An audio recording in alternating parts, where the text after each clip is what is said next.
grant writing is no longer a side hustle. I mean, it has more than tripled my bottom line. This is my job now, and I love coming to work every day. And this is what I get to do. I get to hear about people and what they're passionate about and the difference they're making in their world. That's really the win. I get to partner these visionaries for dynamic missions. It's awesome.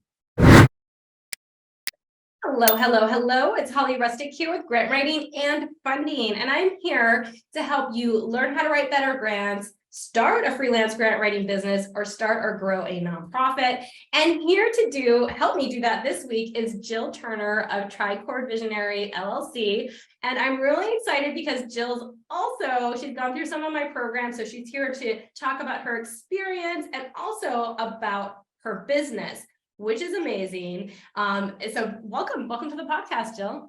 Well, thank you so much, Holly, for having me. I'm so pleased to be here.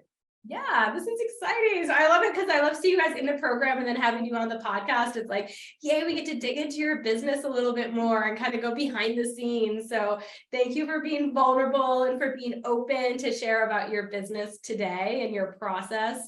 And yeah, so like right from there, I really want to know, as you're getting into your business, you're a freelance grant writer, you have a grant writing business, let's talk about it. Where are you based at? Let's share with the listeners where you're based and kind of what got you into grant writing. All right. Well, I'm at the very northern part of Idaho, state in the United States, and I'm right on the Washington-Idaho border. And I've lived in this area almost my whole life. I mean, I left for a couple of years and then came back. I love it here. I love the seasons and the mountains and the trees and the water. And if you ever have a chance to come visit, come. It's amazing. I will. Yes. That sounds so awesome. So what got me into grant writing is I was in grad school and I had a couple of people ask me if I could help them write some grants. And I thought, well, sure, I can know how to write. Let's find out about this. And I jumped in and realized I really had no idea what I was doing. And I don't shoot from the hip very well. So I started listening to podcasts and I started looking at things on LinkedIn. Who can I connect with? How can I learn about this? And I found your podcast, Holly. So that's how I got sucked into this, was like, oh, she knows what she's talking about. Then I found you on LinkedIn. And then I got to go to the Nonprofit Consultants Conference last year and got to meet you and the other constituents there. And I'm like, oh my gosh, this is amazing. I need to know more. And at that point, I learned about the Freelance Grant Writer Academy. And I was loving what I was doing and what I was learning and the difference it was making for people. And I'm like, okay, it's time to do a deep dive. Maybe I don't need to have this as a side hustle. Maybe this could be something more. What would that look like? And so I signed up for your Freelance Grant Writer Academy. Yeah, it was amazing. It was amazing because I really had no idea where to start. And so I was trying to recreate every wheel. Yeah. And it was like I was starting at ground zero and didn't have a blueprint. So jumping into the Freelance Grant Writer Academy was a gift. Oh, I love that. I love that so much. And I would just want to go back a little bit because I think it's so interesting that you're like, I was in grad school. Like, what's your degree, for just a side note here? Yeah, my master's is in administration and nonprofit leadership. Yeah. So actually, and that's really funny because it's like, there's really not a master's in grant writing. You know what I mean? It's like, it's not, most grant writers, like their education is like different, and yours is even aligned with nonprofit work. So that's awesome. So you understand that. But most people, like, I know, Celia Phillips, she's like biology, you know what I mean? Like, it's like all over the place. Mine was international political economy, you know what I mean? Like totally outside the map of it. But it's funny because so many people get into it just because of, like you said, the meaning then that comes out of it, right? And there is kind of like this, oh, you're a good writer. Can you do this writing? Like your friends in grad school were like, hey, you do this, and you're like, huh.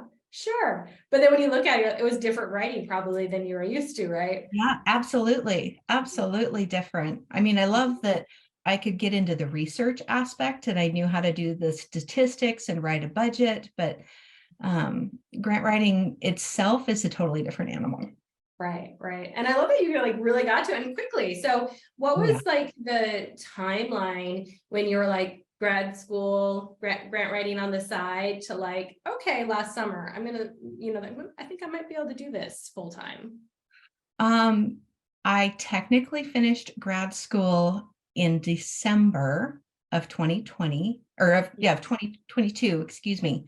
So like just a few months back. And I walk right before this issue is going to be published. So I've got my cap and gown ready to walk in just like a week and a half. So yeah. That's So amazing. it was this shift. I mean, I've worked in nonprofits for years, Yeah. and I wanted to know more and what would go into it, and how do I create one um, that has lasting power. And that's what got me into the nonprofit leadership program to start with. But when I Mhm. learned about grant writing, and it's like, oh, this is my thing. I can do Wow. this. It So just resonated, huh? You're like, it this is, did. I like It it. did. Yeah. And then for you too, it's like, oh, this helps nonprofits because it gives funding Mhm. and, all of the things, right? So, Yeah, it means that I'm not siloed into one particular nonprofit, that mhm. I can help a lot of nonprofits. Yeah, that's exactly, I love that, the scalability, right? To say, I don't just have Absolutely. to have one, I can help many. Yeah, Yes. by focusing on one thing, right? So it's kind of that focus on one thing, but then be able to deliver to many. So yeah, so Yeah. I love how Yes. quick this was for you. I didn't Oh, realize that it was that oh quick. yeah. And then where you are today, we were talking the other day, you're like, yep, I just secured more clients, like I'm good. Like it's your business has built up, really quickly. Because do you feel like because of that, like because of the Freelance Grant Writer Academy was able to set up systems to where you are today? Oh my gosh. Yes. Yes. I have clear systems for communication. Mhm. I can do realistic scheduling now because I have a system for my scheduling, both for the grant writing and for the business. That's a game changer right there. Changed my whole life. I have systems for marketing plans. I have systems for diversifying revenue, different revenue streams. Yes, I learned a lot of systems in the freelance grant writing. Like I could just go through and go every week. I learned this and this and this and this, and it just kept going. It was I love fabulous. it. I love it. I love it. So you're like, okay, I have the systems in place. And it was like, here we are. Every week, yep, we're learning something new. We're progressing and building upon the blocks, right? But let's just kind of like, let's do a little snapshot about where you are today. So less than a year later, like you literally actually just went through the Freelance Grant Writer Academy in the fall, and now we're in the spring. So it really hasn't been that long. No, it And I was think you yesterday. finished almost in the winter. So it was like, yeah. So can you Yeah. kind of talk about like where you're at now, like financially or client wise in your business compared to where you started? Okay. So I started basically at ground zero, and Mhm. it was a side hustle. It was like, yeah, I can help with that. You could throw me a couple of bucks to help with my time, pay for my coffee, would be good to go. And I got introduced to one person and then another. And now I have clients that they're local. I have Mhm. clients that are national. I have clients that are international. So I've worked in Idaho, Washington, Florida, California, the Netherlands, London, UK, Moscow, Russia, Berlin, Germany. I mean, it has just gone crazy. It's so much. It's so cool. I get to meet so many amazing people, and Mhm. just hear what they're passionate about. And so I've worked with faith-based youth in mental health. I've done technology and neurodiversity. I've worked in the arts, civil rights, legal services, housing. I'm a generalist. I don't specialize in anything specific. So it really does give me the opportunity to pour into all nonprofits. And Mhm. I love it. And so I had a small starting income when I started with the Freelance Academy. I wasn't completely zero. Um, Mhm. and what I have now, grant writing is no longer a side hustle. I mean, it has more than tripled my bottom line. This is my job now, and I love coming to work every day. And this is what I get to do. I get to hear about people and what they're passionate about and the difference they're making in their world. And Mhm. I get to do my research and my writing, and I get to partner them. And that's really the win. I get to partner these visionaries for dynamic missions. It's awesome. I love that so much. And I love that you've tripled your income and you've tripled the amount of like change you can do in the world, right? In Yeah. like basically months. Like this has been Yeah. months. Like this is I'm so proud of you. It's like the Yeah. doors opened, and I just kept saying hello to the next person. And yeah, it's exponential. I love it. I love that so much. Yeah. And then because you have the systems in place, do you feel like you've been Yes. able to scale well? Because I know part of yours was also like, I also want, home life balance or work life balance kind of situation as well. Like, how has that been based on the systems that you've had? Yeah, that's good. That goes back to like the realistic scheduling, learning Mhm. what needs to fit in what amount of time frame, how to track my time, Yeah. um, what needs to go into that, what needs to go into interacting with a client, and how to prioritize those things. Um, Take your I time, lost girl. my train of thought. Train of thought derailed. Um, What was I asking? Oh, your productivity schedule. Yeah. Productivity schedule. Because that Okay, was something, we talked a lot about. Like that week, you're like, I got so much out of that one because it was something you were like, I'm really trying to figure out how to balance this. And you were finishing up your degree probably at the same time too, right? So it was, yeah. yeah. Yes, but learning how to put things into different strategic blocks so Yeah. that I have the time for the clients, I have the time for my family, that I didn't have to cut family life out to be effective, Mhm. that I could still get my degree, that I could still interact with people and have a social life. It didn't have to dominate everything because I had a schedule system in place. And those other systems um, make it possible for me to do what I do now. Mhm. Because they were established and I've written the framework, I may update them, but I'm not recreating the wheel anymore. I have templates for everything, and Mhm. I can pull them together. And just having that visual to walk me through each facet of the business, that's the gift that keeps giving right there, is Mhm. having the templates that go with those systems. I'm like, whoop, here we go. 1, 2, 3.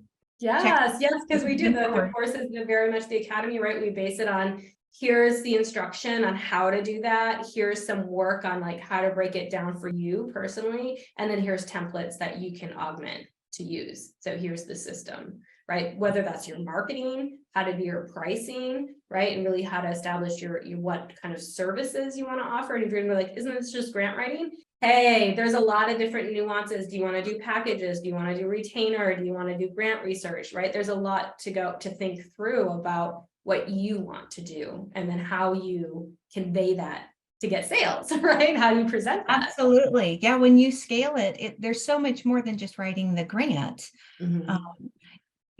you start with like nonprofit wellness audits. What's going on within the nonprofit? How healthy are they? What are they ready for? Doing strategic planning. Where do they want to go? How are we going to get you there? What are the gaps in those things? And addressing the board and doing board trainings. What are your roles? How do we move forward that way? Before you ever get to real grant research and grant writing, Mhm. um, you need that foundation beforehand. And because we got to walk through that, those are now things that I offer in addition to the grant research and the writing. So we can do nonprofit wellness audits, we can do strategic planning, we can do board training. Um, I love that. Yeah, because those were also systems that were in addition to the course. This is how you do a nonprofit wellness audit. This is how you can yes. charge just for this, right? This can be your onboarding. So in the course, we go over all of that too in the academy, right? We add in these other modules or services that you could deliver. So I think that's so brilliant that you've taken that. You said, I'm a generalist. I don't work just with a certain, sector in the nonprofit. I work with any nonprofit, but now I can have these also general services too that can apply to any nonprofit. Like you mentioned, nonprofit wellness audit. It's going to look for any kind of like funding red flags, right? Any kind of red flags that funding sources are going to see. We need to eliminate those now and address that before we go after grants. Like that can be a part of your strategy. And I'm glad that you've adopted that into your services. So let's just talk real quick about your prices as well. So if, I know a lot of people that come in, they come into the academy, they may not be charging at all. They may be doing volunteer work, and that's okay, but we work on that. We work through that and why there might be some reasons. But as far as you have you increased your prices throughout the last, 6 months since we've been working together and when you went through the academy? Absolutely. Once I realized what went into grant writing and my own budget, running it as a business, my prices had to go up. I started at like $30 an hour, which doesn't cover anything. That doesn't pay for the coffee that was required to get me through writing them. Then I bumped it to 45 an hour. And now I'm running at more competitive wages.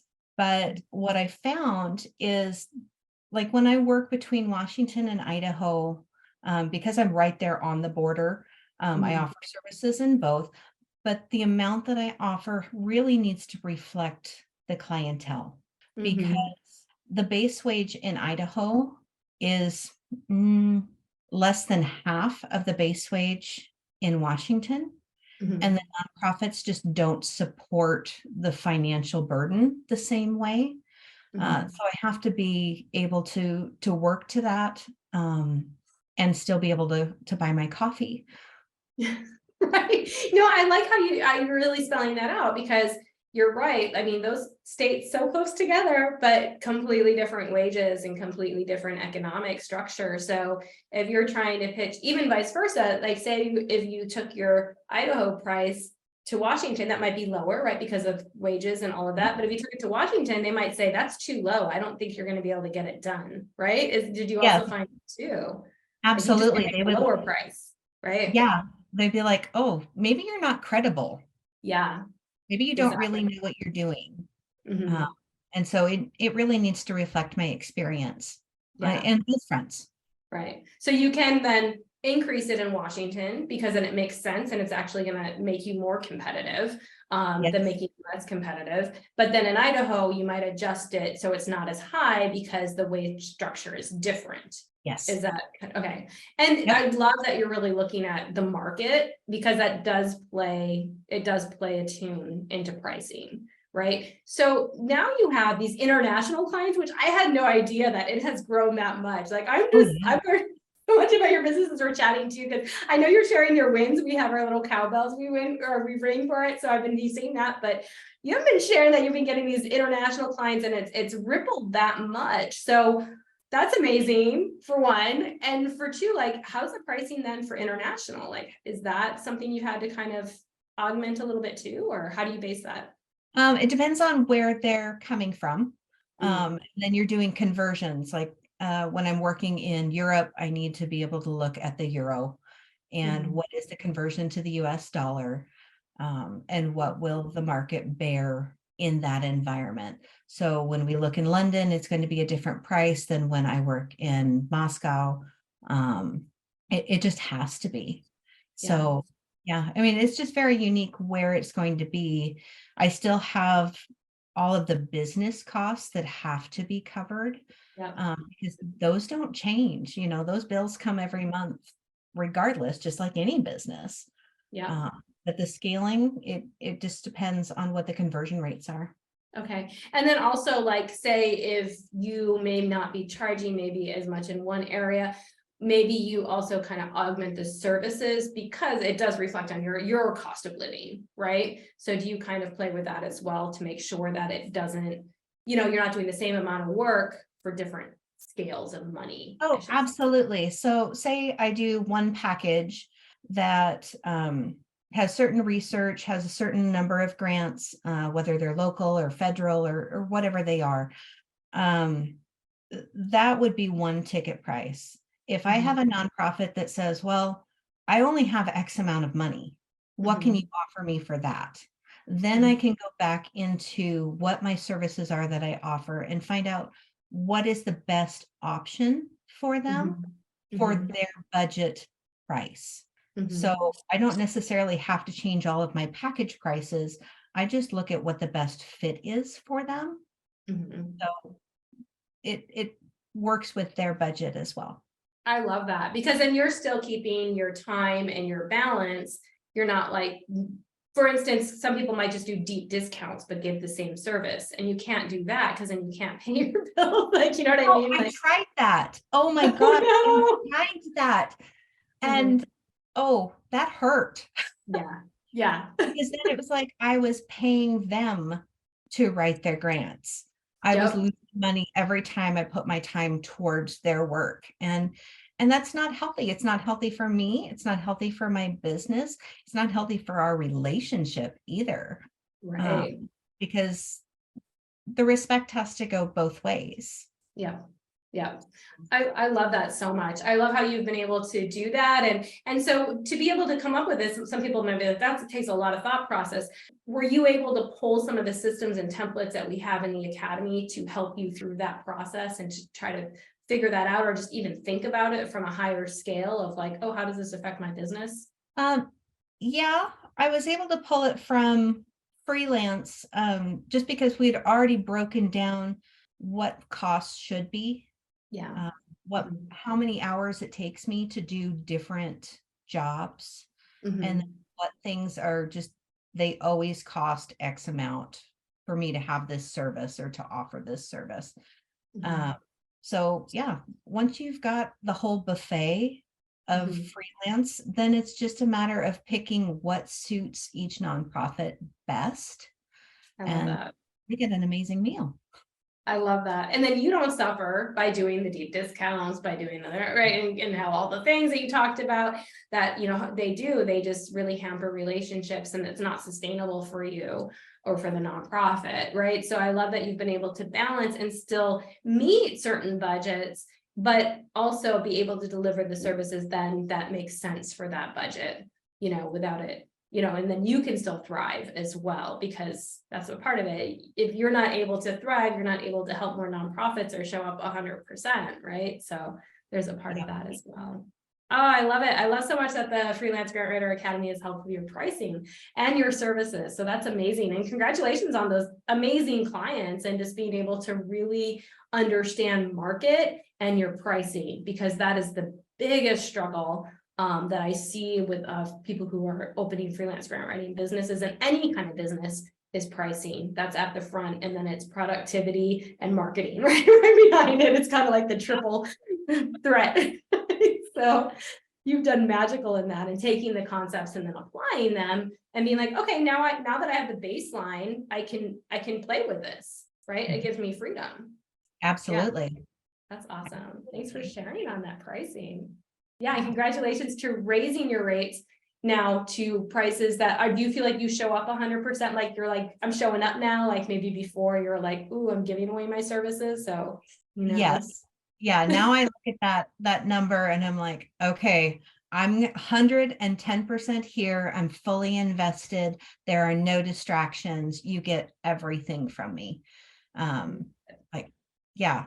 Yes, that's the way it should be, right? So now that we have that, so, and that's the thing, it's like people, a lot of nonprofits, like, you know, if you're trying to hustle like numbers, like it is important to know like what is the experience and what is the intention the freelance grant writer will bring to the table. Because if you know what you're charging is covering, you know, all the things that you need, you can show up 110%. And that is a game changer, because it's like you're taking that nonprofit as your own for that part of the job, right? So there's a different intention. Yeah. Absolutely. I love that. All right. So yeah, so let's spend some time looking at like what you do. So you're reaching out, you have or you have services available for nonprofits. Would you say that you work on a certain, and then you have these different services, the nonprofit wellness audit, board training, strategic planning, and grant writing. So would you say that those are just how you can, if people are interested in contacting you, those are the types of services and nonprofits you work with? Absolutely. Yeah, I love doing things, offering those services, getting in and finding out how I can best propel you forward, help support you in doing what you love to do. Yeah. I love that so much. And now you're in the grant professional mentorship. So now you're really looking at, okay, I've started a business. I've kicked it off. I've got my first client that is coming in now. Now I want to scale. So now we're kind of in that next phase of like, okay, how do I keep growing without burning out, right? Without kind of getting caught up in, how do I'm doing too much now. So can you talk about that transition too from the Freelance Grant Writer Academy and now into the mentorship program? Yeah. So scaling up means being able to delegate duties.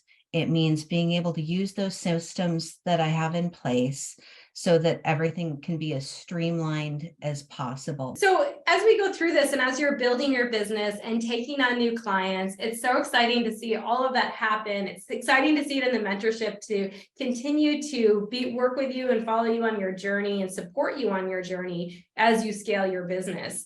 So as you're doing this and as you're growing, before I ask you where people can find you, because I know they're all going to want to be able to find you somewhere, I want to just kind of break away and just applaud you. Like, I really do. Like, this is amazing. You got your master's, you started a business, you went from like side hustle to full-time to tripling your income to being able to really feel like this is what I love to do, and without stressing out your life or throwing your work-life balance off while graduating a master's degree. So I just want to say you're amazing. And I love that you had the systems and the templates to support you in this time to be able, I'm just so happy that, you were able to find this and that we found you and all of that. And it's kind of cool. You said you found, when you first started looking into grant writing, you were looking for hearing from the podcast, and here you are today. So I just applaud you, Jill. That's amazing. Thank you, Holly.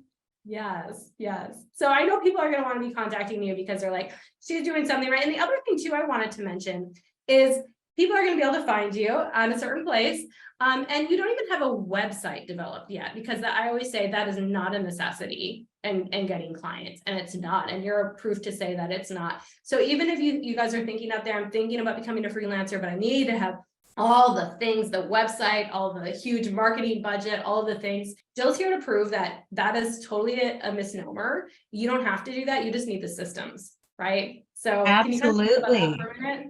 Yeah, absolutely. The other stuff can come if you want it, but it's not necessary. Know your systems, know how to write your SMART objectives, follow through with it.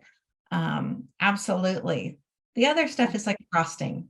It's fun, it might be pretty, but it's not absolutely necessary. Yes. So many people, I feel like, are chasing the frosting before they make the cake, right? Yes. Metaphor here. Like your rosettes may be pretty, but you have nothing to put them on. So make it pretty. Yeah. So, and I love that that's what the Freelance Grant Writer Academy has helped support you in, is making that cake, right? Giving you the systems, giving you the templates so you can really thrive. So I love the testament that you have coming on here. It's why I created the program, is to help and to serve. So I love that. That's what it's doing for your business, and it's so exciting to see it. So thank you for sharing with me and with our listeners and our viewers today about your journey. It means so much to me. So thank you. Absolutely. Thanks again for having me, Holly. Yeah. So where can people find you? Because like I said, she doesn't have a website, but she's getting clients. So where is that? Absolutely. You can find me, Jill Turner, on LinkedIn. Awesome. And we'll definitely put all of the link there. And you're also on our website as well. So we have, so we have lots of things on there too. So we can definitely, you guys can find Jill, find out more about her journey. Thank you again for us today. I'm so excited that you came full circle and you're on the podcast today. That makes my heart light up. So I will see you back in the program, in the mentorship. So anything else we close out today? I'd have to say that one of the biggest parts about the freelance group was the sense of community that you created there. There's a Mhm. hospitality that you could bring any question and it was welcome. It didn't matter how bizarre it was or off the cuff. Um, it was just amazing to feel like I could walk into this place of total unknown and feel at home. So thank you so much for that hospitality. Oh, I love that. Thank you for saying that. That's awesome. I love that. All right. Well, I will see you in the mentorship and I will continue to see your business thrive and grow. So thank you again for coming on the Grant Writing and Funding podcast. Okay. Bye. Thanks, Holly.